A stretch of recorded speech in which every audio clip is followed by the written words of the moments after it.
Bonjour, moi c'est Benoît Monod, cofondateur de Please avec Jérôme. Ça fait à peu près 18 ans que je suis en Thaïlande avec un intermédiaire à l'étranger. Ça fait 5 ans qu'on a créé la société. Voilà, avant j'étais CFO dans diverses sociétés avant de faire le grand saut dans l'entrepreneuriat. Et donc moi c'est Jérôme Lelouer, je suis en Thaïlande depuis presque pareil 17-18 ans. Avec Benoît on a fait la même école de commerce à Audencia à Nantes, donc on se connaît depuis assez longtemps. On est venus en stage ici ensemble. J'ai aussi un background de directeur financier dans différentes entreprises. Là actuellement je travaille dans une entreprise de logistique, comme directeur régional Asie. J'ai aussi ma société de distribution de bière et d'alcool en Thaïlande qui s'appelle Wish Beer, et je suis aussi cofondateur de Please.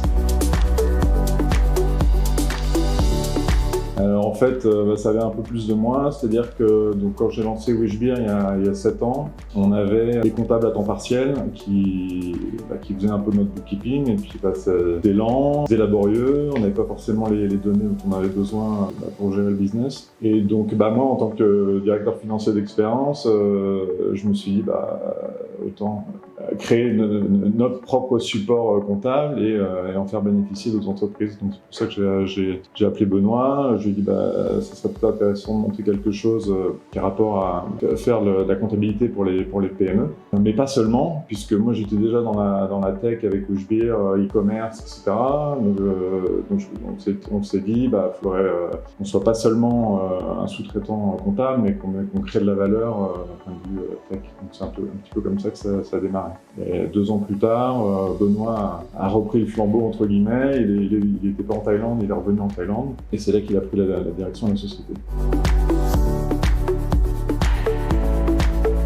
Nous, l'idée initiale, c'était vraiment de combiner la technologie avec les services. Donc, pour répondre au problème que Jérôme a soulevé, c'était vraiment d'offrir des services qui soient réactifs, transparents, et en même temps, on s'adresse à des targets PME, donc qui ont besoin de services qui soient abordables. C'est toute l'idée, en fait, de créer une plateforme en ligne pour que les clients aient accès à leurs données en temps réel, et un service qui soit vraiment plus transparent que ce qu'ils peuvent avoir avec des cabinets plus traditionnels, on va dire.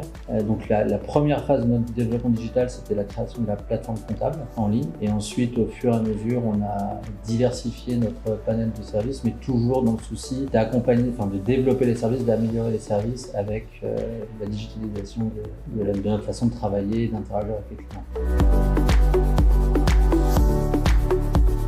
Alors étonnamment, pas tellement. On a évidemment des clients qui ont souffert de la pandémie et qui nous ont quittés, mais on a aussi des nouveaux clients qui sont arrivés. Et la pandémie a aussi correspondu à un moment où on a diversifié notre portfolio de services, notre offre de services. On a créé une plateforme en ligne aussi pour la création d'entreprises, toujours dans le souci d'améliorer les services qu'on rend aux entreprises. Donc ça a été une partie de notre développement l'année dernière. En 2020, étonnamment, on a toujours une croissance à 2 chiffres. Donc, pour nous, le Covid n'a pas été une année noire, on va dire. Oui, et puis je pense que ça a été aussi l'opportunité pour nous, même si on a une relativement forte croissance, on aurait peut-être eu une croissance encore plus forte sans le Covid. Donc ça nous a permis aussi de nous recentrer un petit peu sur nos produits, là où on voulait créer de la valeur, et donc faire un focus en fait plus sur la technologie pour justement gérer cette forte croissance et qu'on puisse avoir des croissances à 3 chiffres dans le futur. Donc c'était vraiment aussi un moment où on a pu se poser entre guillemets et travailler sur la stratégie digitale.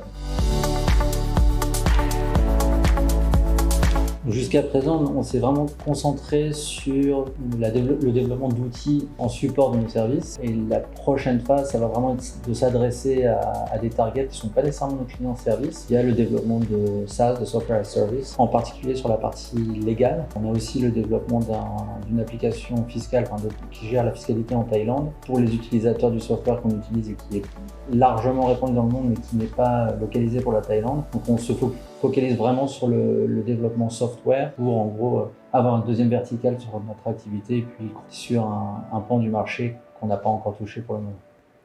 Très bien, merci. Merci beaucoup.